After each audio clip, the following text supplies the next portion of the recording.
Episode number 945, Turning Personal Connections into Relationships. You're listening to the official BNI podcast with BNI founder and Chief Visionary Officer, Dr. Ivan Misner.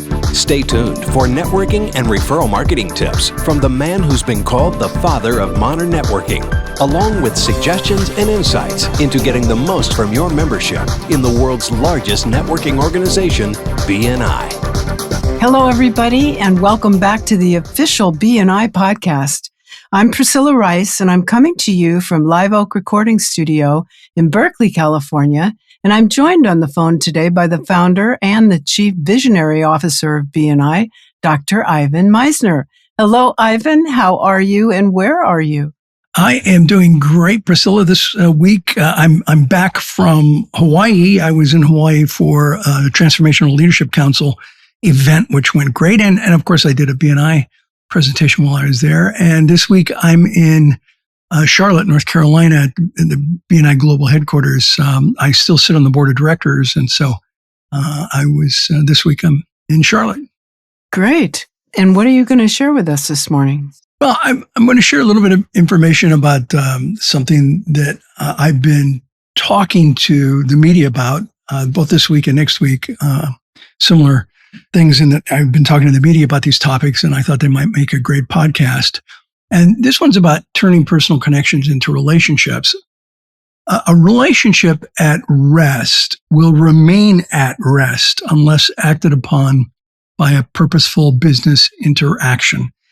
It's a kind of a spin on a scientific phrase, but it's accurate. And you've got to keep that relationship going by having touch points.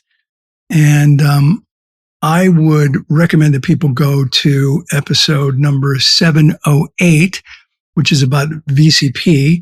I'm not going to spend a lot of time talking about VCP here in this episode, but in that episode, I talk about VCP being a process, not a formula, and that you have to move from visibility to credibility to profitability and that whole process. And most BNI members know that. The core challenge that I want to talk about here today is that many people remain stuck in the visibility stage. They're liked, they're trusted to some extent as individuals, but they're never repositioned as professionals where they get credibility.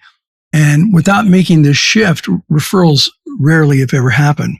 So I'm going to give you several strategies to make that shift. And then I'm happy to chat with you about it afterwards if you'd like.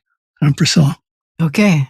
So to move from casual, you have to have intentional language. So you start signaling your professional identity through conversations instead of saying, how's life? Try how's business these days. Instead of we should grab coffee sometime, try I'd love to learn more about what you do professionally. You strike me as someone great to work with or someone who might be great to work with. And of course, I talked a lot about one-to-ones in podcasts. And so be prepared if you're going to do a one-to-one with somebody, go into it prepared to share your information, but to also listen to their information. Remember, a good networker has two ears and one mouth and should use them both proportionally. So this works because it shifts the tone toward business without sounding pushy. You want to, as you meet people, kind of shift the tone of the conversation towards business. Another technique is to use a soft business hook. Naturally weave your business into everyday conversation. Something like a funny thing a client I worked with last week was dealing with, and then, some common challenge that they might have. And it reminded me how often that comes up. And you just have that kind of conversation. It works because you're not pitching, your storytelling, and relevance builds credibility. You can also use a technique that I have talked about for many years, the feel, felt, found technique, especially if somebody's talking about a problem that they're having. I understand how you feel. So-and-so felt the same way until they found out such and such. And, I talk to a lot of people. I use this technique in BNI a lot. And people say, yeah, but these are salespeople. They know the feel, felt, found technique. Yeah, kind of. You don't have to use those words. I understand where you're coming from. I know someone that had a similar situation, and you know what they discovered? And it's the same technique, but it's taking them out of the loop. It's not about them. It's about somebody else's situation that is in a similar situation that the individual you're talking to may have had. So it's a great soft business hook to use. When you're talking to people, ask for their expertise. Engage in their professional opinion. In other words, something like, you're in the such and such industry. Can I get your perspective on something I've been seeing? And this works because you show respect for their knowledge and elevate the conversation to a business level. And then at some point in the conversation, invite them into your business circle. Don't ask for a referral, offer access. Invite them to a BNI group. I'm a part of a business professional group where we pass referrals. I'd love to invite you as a visitor. I think you'd bring a lot of value. And I think there might be people who would consider doing business with you or referring business to you. And this obviously works because you're positioning yourself as a connector, not a taker. I mean, I know people, and we've talked about this in the podcast. I know people where they tell their assistant, put every cold call through to me. I'll take it. And then I'll tell them, I'm happy to meet you next, whatever day of the week their chapter meets, next Tuesday at 7 a.m. at this location. Bring plenty of business cards. I'm happy to talk to you about what you do then. And you bring people in. But even in a one-to-one conversation or in a networking conversation, I think casually inviting people into your chapter is a very effective way to grow your chapter and to make connections. It's the way I built BNI, was by constantly inviting people into a BNI chapter meeting and telling them to bring plenty of business cards because they're going to meet a lot of business professionals. It's okay to make the first business move is the next topic. Give before you ask. You might say, I just shared your information with someone who might need your services. Let me know how it goes. If you've met them once before and you've suggested them to someone, tell them that you shared their information, or tell them, you know what, is it okay if I share your information with someone I know? I think they need your services. This works because it builds credibility and it creates a natural reciprocity, which is one of the reasons why BNI works so well, is that natural reciprocity, not a forced reciprocity, not a transactional reciprocity, but a relational reciprocity. That's why I called this turning personal connections into relationships, because networking is all about relationships. It's not about transactions. I know in a previous podcast, I talked about an article I read years ago where they said networking's dead. Relationship marketing is the future. Well, excuse me. Networking is all about relationship marketing. That's what it's all about. And by the way, everything that the person said in that article was totally networking related, but networking in terms of building relationships, not being transactional. So reciprocity needs to be about a relational process. Let me leave you with this thought, and then I'm happy to, if you want to chat about this topic, I'm happy to do that, Priscilla. A connection that's left stagnant will remain stagnant until it's activated with intention and with business purpose. And if you do that, you're going to maintain connections with people. You're going to create connections, maintain connections, and that will lead to a referral process.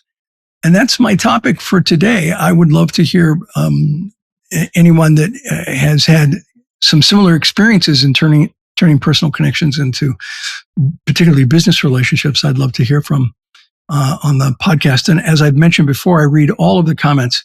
I don't always comment on all of the comments, but I read all of the comments that are posted up on BNI Podcast. So what are your thoughts, Priscilla? Well, my thoughts are that some of what you said I'd never even heard before. Oh, Feel, Felt, Found? Yeah, I've never heard of that before. That's interesting. I think I've done a podcast on it maybe a long time ago, but I could do a whole podcast just on that. It's a great technique to use when you're trying to shift someone from where they are to where they're going to be successful. Mm-hmm. And what I found many, many, many, many years ago was that if you just go in and you say, hey, look, you got to change what you're doing, and you want to move it in this direction, people get defensive. Mm-hmm, yeah. But if you make it a third party thing, I understand exactly where you're coming from. I met some people before that were in a really similar situation. And you know what they discovered? That's felt fine. I understand how you feel. I know somebody that felt that way in the past, and you know what they found? And when you position it like that and you tell them what the individual or the group, oftentimes I'd be talking to a chapter, and I would talk about how a chapter turned themselves around. But if I said to the chapter, you need to turn yourselves around, I hear what you're saying, but you got to do this instead, then you get defensive. But if instead you say, I've seen a group they were in a similar situation and they felt very much the same way you're describing. And you know what they discovered is that if they did this, their chapter would be way more successful. And, I'd love to talk to the leadership team about how to move in that direction. It's a felt found that takes the individual or the chapter out of the equation and makes it all about the individual or chapter that has discovered something and become successful. Does that make sense? Yeah. I think it's a really very smooth and easy way to do exactly what you're suggesting. I think it's great. Yeah, it's an old negotiating technique or sales technique that I learned decades ago. I actually learned it long before I started BNI. So that's everything I've got for today. And I think our time is almost up. Thank you so much. I think that was really helpful. That's it for this week. This podcast is sponsored by MeisnerAudioprograms.com. These audio programs will provide you with the tools and the inspiration to powerfully enhance your BNI experience. So check out the great material that's available to you at MeisnerAudioprograms.com and then use the promo code Ivan50 for 50% off of everything. All of the proceeds go to the BNI Foundation. Thanks so much for listening. This is Priscilla Rice, and we look forward to having you join us again next week for another exciting episode of the official BNI podcast.